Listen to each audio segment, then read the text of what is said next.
චරිතාරෝපිත රචනා ලියමු. චරිතාරෝපිත රචනා කියලා කියන්නේ මොනවද දන්නවද පුතේ? අපි යම් චරිතයකට ආරෝපණය වෙලා ඒ චරිතය කියලා හිතාගෙන රචනාව නිර්මාණය කිරීම.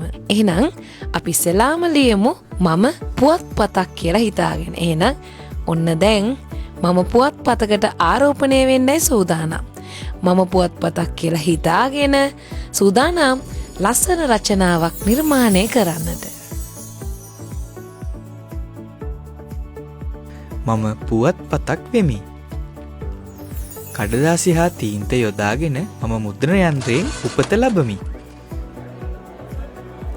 රටේ සිදුවන වැදගත් සිදුවීම්, වෙනස්කම් හා දැන්වීම් ආදිය මගෙන් දැනගත හැකිය.